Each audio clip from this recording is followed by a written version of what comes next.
Bueno, veamos ahora qué pasa cuando esto que estábamos explicando sucede en la membrana del tilacoide, ¿sí?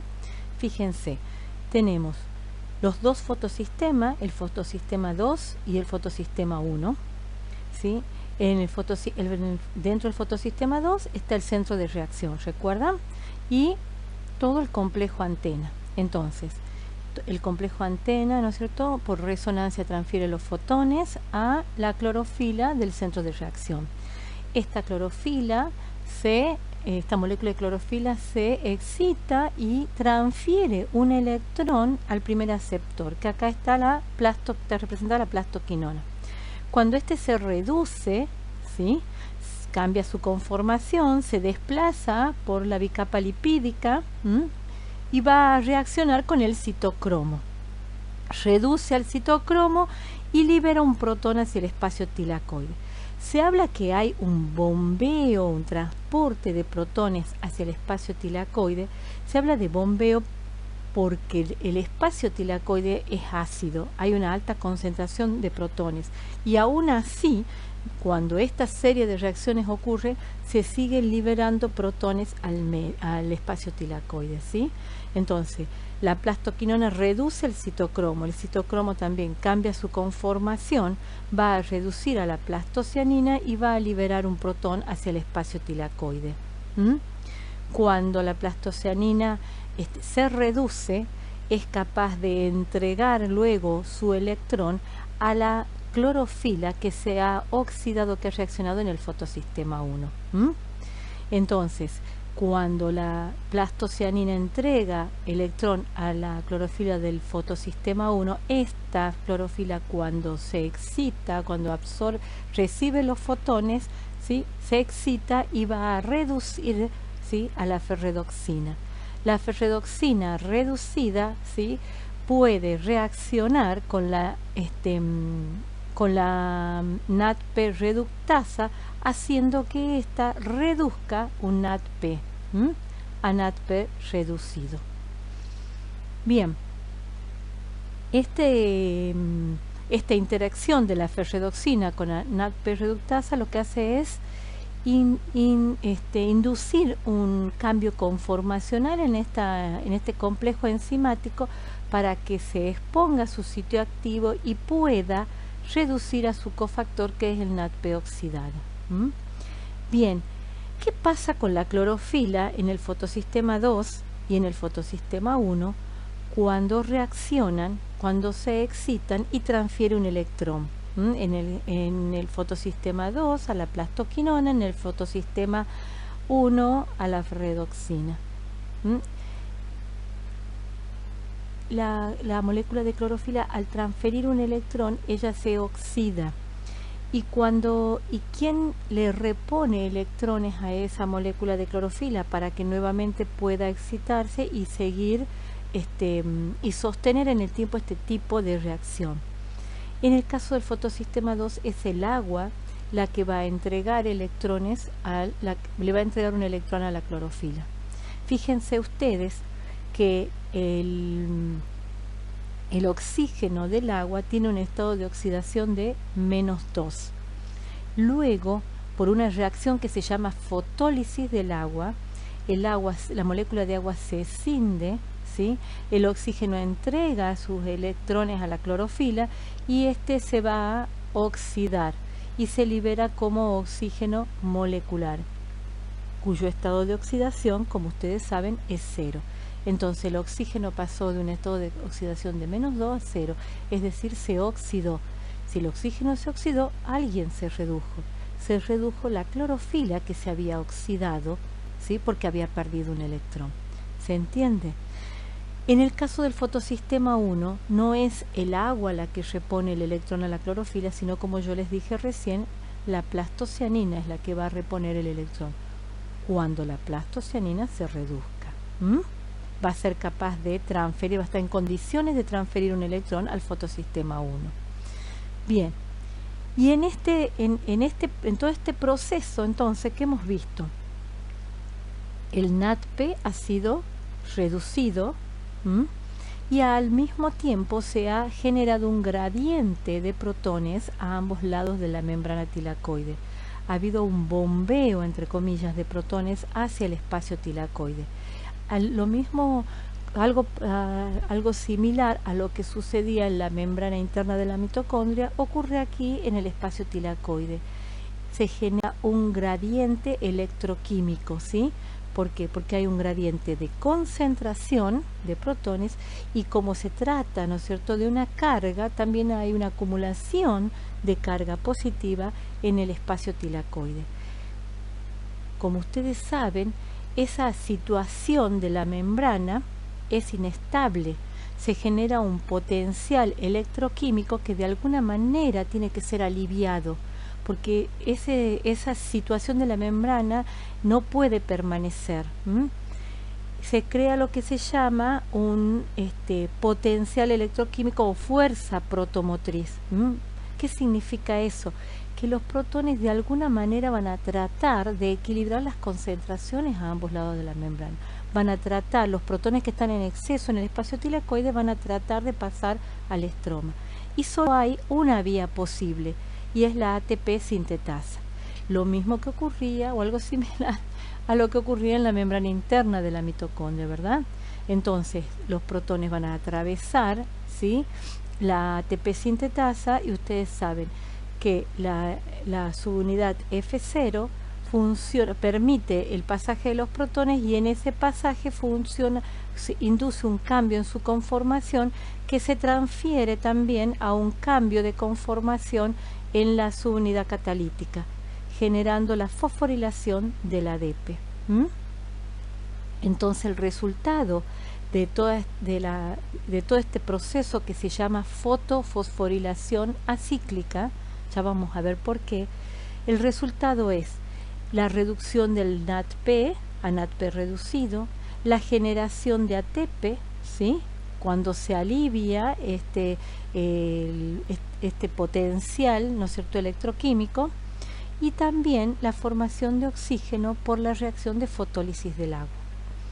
Yo les insisto en que en realidad el objetivo del proceso es generar el NADP reducido y el ATP, que es lo que va a ser utilizado en la siguiente etapa. Entonces, en la fase luminosa ocurrió la fotofosforilación, se genera ATP y poder reductor, NADP reducido, y como consecuencia de la fotólisis del agua se genera oxígeno. La fotofosforilación que expliqué recién se llama fotofosforilación acíclica. Ahora vamos a ver en qué circunstancia y cómo ocurre la fotofosforilación cíclica. La fotofosforilación cíclica ocurre cuando solamente el fotosistema 1 funciona. Recuerden que quien entrega los electrones al fotosistema 1 es la plastocianina, ¿sí? La plastocianina se reduce cuando el citocromo la reduce. Adquiere un electrón que es el que le va a transferir al centro de reacción del fotosistema 1. Y cuando incide la luz del sol, la clorofila excitada transfiere un electrón, ¿sí?, a la ferredoxina, que es su primer aceptor. En realidad no es su primer aceptor, yo se los estoy explicando de una manera muy simplificada, ¿sí? Y la ferredoxina es la que vuelve a entregárselo al citocromo. Es el gradiente de protones que se forma permite la síntesis, ¿sí?, la fosforilación del ADP. ¿Qué es lo que pasa aquí? Aquí se está evitando a la NADP reductasa. En realidad no está pudiendo funcionar la NADP reductasa porque hay deficiencia, en esta situación, deficiencia de su cofactor, que es el NADP oxidado. Esta fotofosforilación cíclica puede suceder al mismo tiempo o conjuntamente con la cíclica, y depende de la disponibilidad de NADP oxidado que haya. Es decir, cuando mayor demanda de NADP reducido haya por parte del ciclo de Calvin, que es la etapa siguiente, mayor cantidad o mayor concentración de NADP oxidado va a haber disponible. Entonces va a poder funcionar la NADP reductasa. Cuando no hay demanda de NADP reducido o cuando disminuye la demanda del NADP reducido, hay menos NADP oxidado disponible. Y entonces funciona la fotofosforilación cíclica. Entonces, en conclusión, como resultado de las reacciones de la fase luminosa, ¿sí?, que ocurren en la membrana del tilacoide, o tienen por lo menos como escenario principal a la membrana del tilacoide, como consecuencia de estas reacciones se produce poder reductor representado por el NADP reducido y ATP. ¿Qué destino va a tener? En el estroma el ciclo de Calvin, las reacciones del ciclo de Calvin, que son las reacciones de fijación. El oxígeno que se produjo como consecuencia de la fotólisis del agua, como ustedes saben, esta molécula es capaz de difundir a través de las membranas biológicas. Entonces, cuando empieza a acumularse, ¿sí?, el oxígeno empieza a difundir a través de las membranas hasta salir de la célula. Y va a alcanzar, ¿no es cierto?, las lagunas, por ejemplo, del mesófilo esponjoso, y cuando se abran los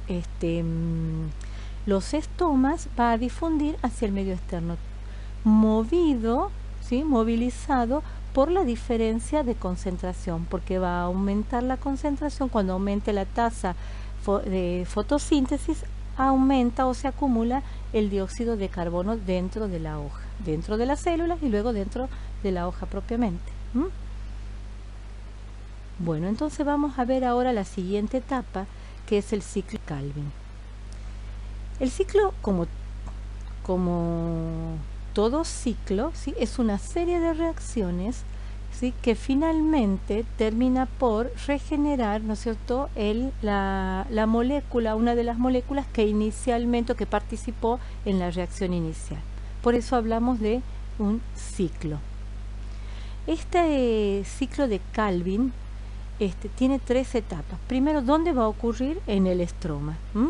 Y tiene tres etapas que llamamos carboxilativa, una etapa reductiva y luego regenerativo de síntesis. En la primera ocurre la fijación del dióxido de carbono a una molécula de 5 carbono para formar un intermediario, ¿sí?, que es bastante inestable, que es de 6 carbono. Luego viene la etapa reductiva. Esa molécula de 6 carbonos rápidamente forma otro compuesto de 3 carbonos, ¿sí?, que es el 3-fosfoglicerato. Este va a ser reducido a gliceraldehído 3-fosfato. Fíjense, el glicerato tiene un grupo carboxílico. Va a ser reducido, ¿sí?, a un grupo aldehído.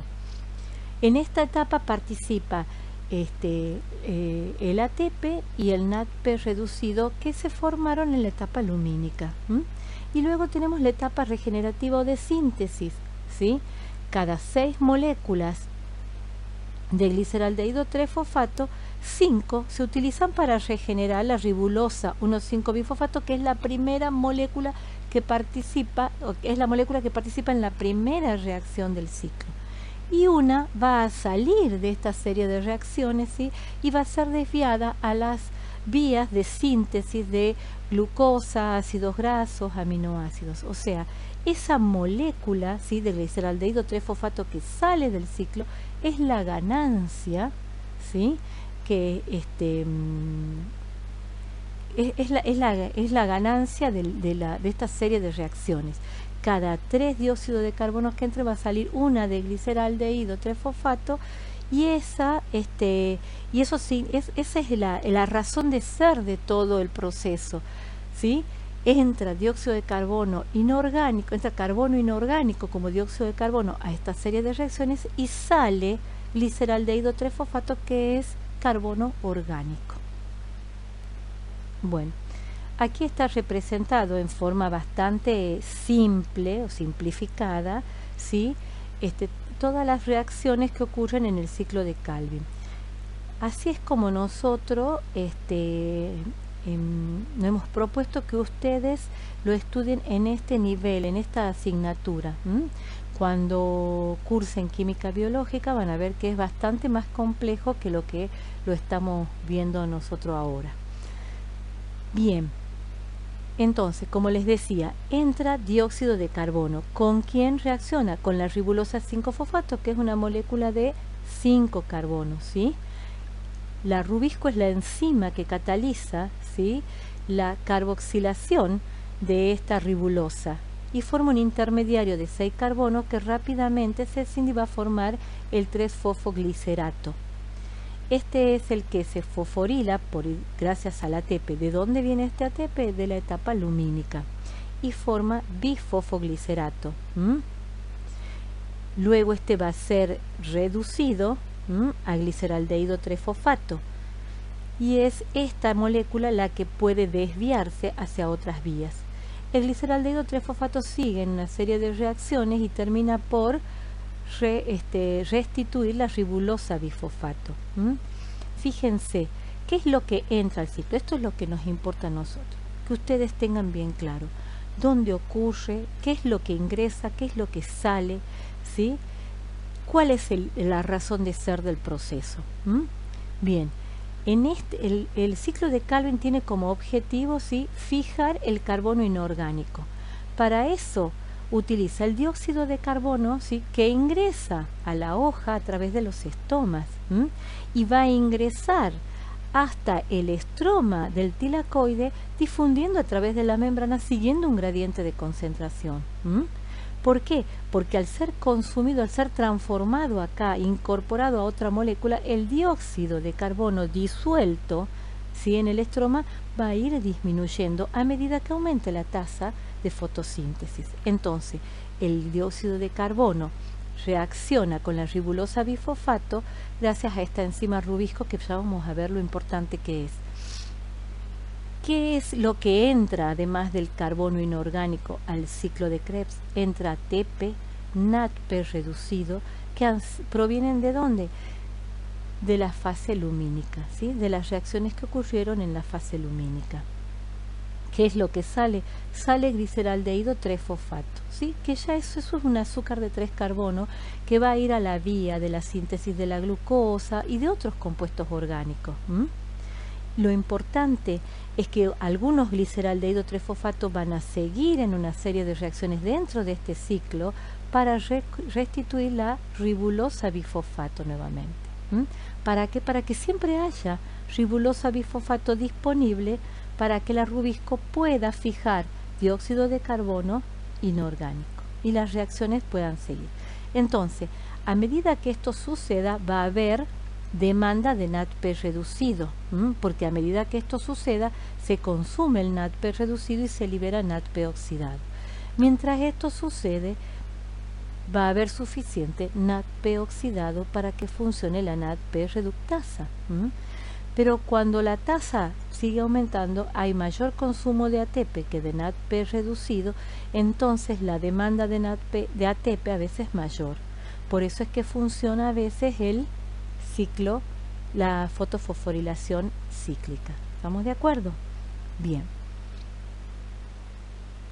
Esta enzima que yo les marqué ahí, la rubisco, es muy importante porque es una enzima muy antigua y presenta un problema precisamente porque ha conservado un vicio, ¿sí?, desde la época en que la atmósfera en el planeta era, no tenía tanto oxígeno. Entonces ahora que tenemos una atmósfera que es tan rica en oxígeno, la rubisco a veces presenta un problema para la... En climas áridos y calurosos, ¿sí?, en climas secos o en climas tropicales donde hay altas temperaturas, ¿sí?, la planta tiene que evaluar constantemente entre hacer fotosíntesis y perder agua. Hacer fotosíntesis significa poner en riesgo, ¿sí?, sus reservas de agua, es decir, se pone en riesgo sufrir una mayor pérdida de agua por transpiración, porque para sostener una tasa de fotosíntesis tiene que tener suficiente dióxido de carbono disponible. Cuando empieza a consumirse el dióxido de carbono, debe abrir los estomas para que difunda el oxígeno y entre más dióxido de carbono. Y en esa apertura de estomas se pierde agua. Y la pérdida de agua está directamente relacionada con la temperatura, ¿no es cierto?, porque el agua se pierde por evaporación, y también con la humedad ambiente. Un ambiente seco, apenas la hoja abre sus estomas, el agua se va a perder, ¿no es cierto?, por difusión, por transpiración.